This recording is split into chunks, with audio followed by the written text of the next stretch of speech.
भगवान श्री कृष्ण कहते हैं कि रिश्ता वो है जो हर पल अपनेपन का एहसास दे। रिश्ते, प्यार और मित्रता हर जगह पाए जाते हैं, परंतु ये ठहरते वही है जहाँ पर इन्हें आदर मिलता है। कई बार तबीयत दवा लेने से नहीं, हाल पूछने से ठीक हो जाती है। माफी मांगने का ये मतलब नहीं होता कि हम गलत हैं या सामने वाला सही है।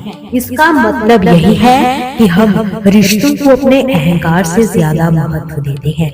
बिना कहे सब कुछ कह जाते हैं, बिना कसूर के जो सब कुछ कह जाते हैं और दूर रहकर भी अपना फर्ज निभाते हैं, वही रिश्ते सच में अपने कहलाते हैं। सिर्फ दुनिया के सामने जीतने वाला ही विजेता नहीं होता, किन रिश्तों के सामने कब और कहां हारना है ये जानने वाला भी विजेता होता है।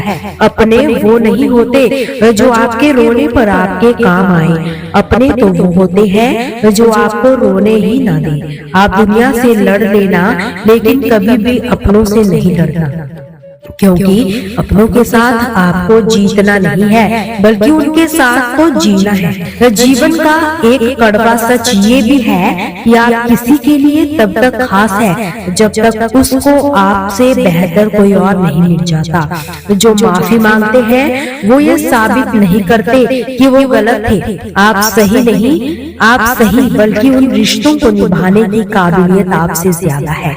आपकी खुशियों में बस वही लोग शामिल होंगे जिन्हें आप चाहते हो, लेकिन आपके दुख में वही शामिल होंगे जो आपको चाहते हैं। जीवन में एक बात हमेशा याद रखना, अगर अपनों को करीब रखना है तो खामोश रहो, अगर अपनों को दिल के करीब रखना है तो उनकी कोई बात दिल पर मत।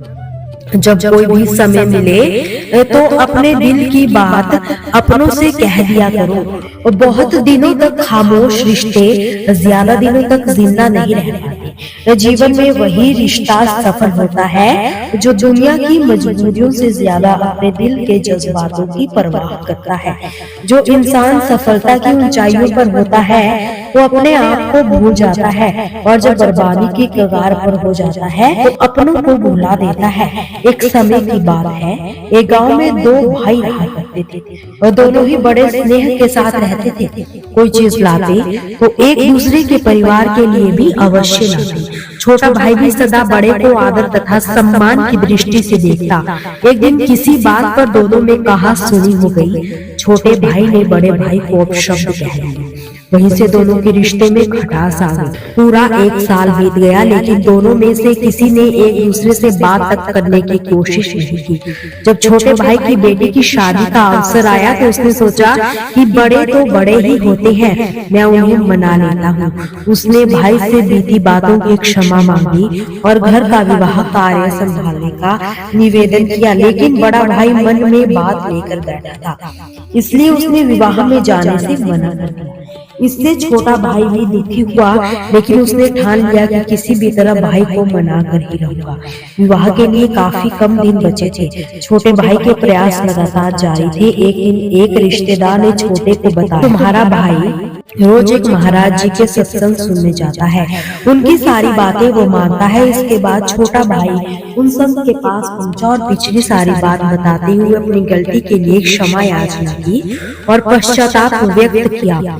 उसने संत से निवेदन किया कि आप मेरी बेटी के विवाह में मेरे बड़े भाई को आने के लिए राजी करें। दूसरे दिन जब बड़ा भाई सत्संग में गया तो संत ने उससे पूछा, क्यों तुम्हारे भाई ने यहाँ कन्या का विवाह है, क्या तुम वहाँ कार्यभार नहीं संभाल रहे हो? उसने जवाब दिया, मैं तो विवाह में सम्मिलित ही नहीं हो रहा हूँ।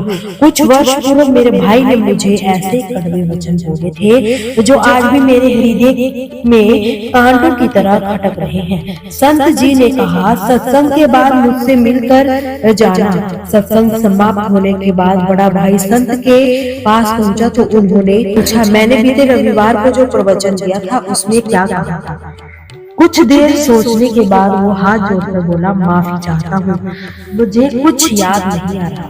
संत ने कहा, देखो मेरी बताई हुई अच्छी बातें याद नहीं रही। और छोटे भाई की कड़वी बोल जो एक वर्ष पहले कहे गए थे वो तुम्हें आज भी हृदय में चुभ रही है। जब तुम अच्छी बातों को याद नहीं रख सकते तो उन्हें जीवन में उतारोगे। अगर जीवन नहीं सुधरा तब सत्संग में आने का लाभ ही क्या।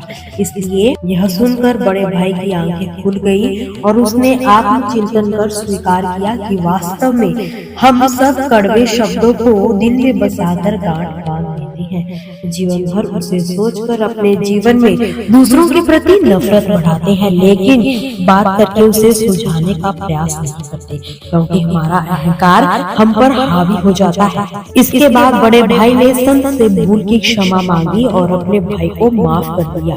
श्री कृष्ण कहते हैं कि हमारी जिंदगी में कुछ रिश्ते बहुत अनमोल होते हैं, जो हर कदम पर हमारा साथ देते हैं और हमें प्रोत्साहित भी करते हैं, जैसे कि माता पिता, भाई बहन, पति पत्नी और दोस्ती का रिश्ता। लेकिन कई बार कुछ छोटी छोटी बातें या फिर हमारे व्यवहार में आए बदलाव के कारण इन रिश्तों में दूरियां सी आने लगती है। कई बार तकरार इतना बढ़ जाता है कि इन रिश्तों में दरार आ जाती है। इसे चाहकर भी कम नहीं किया जा सकता। इसलिए इन रिश्तों को संभालना बहुत जरूरी होता है। हमारा व्यवहार भी हमें अपनों से दूर कर सकता है, क्योंकि कई बार हम अनजाने या फिर किसी डर के कारण उन्हें कुछ ऐसी बातें बोल देते हैं या फिर ऐसे बर्ताव करते हैं जिससे सामने वाले को बुरा लग जाता है। यदि समय रहते उसमें बदलाव ना किया जाए तो उसकी वजह से रिश्तों के बीच दरार ज्यादा गहरी हो जाती है। रिश्तों को बिखरने के लिए एक गलती ही काफी होती है। जब भी हम कोई रिश्ता निभाते हैं तो उसमें हमें बहुत सारी खुशियां मिलती है और इन्हीं खुशियों के बीच ना चाहते हुए कोई ना कोई गलती हो ही जाती है। ऐसी गलती कोई जानबूझकर तो नहीं करता, लेकिन अगर गलती से कोई भी गलती हो जाए तो उसे जल्दी से सुधार लेना जरूरी होता है। रिश्तों को टूटने से बचाने के लिए उस गलती को स्वीकार करना एक अच्छे व्यवहार की निशानी होती है। ऐसा करने से गलती को स्वीकार करने वाला छोटा नहीं हो जाता, बल्कि रिश्ते और भी मजबूत बनते हैं। आपने देखा होगा कि जो रिश्ता बहुत मजबूत होता है उनमें उसे तोड़ने वालों की संख्या बहुत ज्यादा होती है।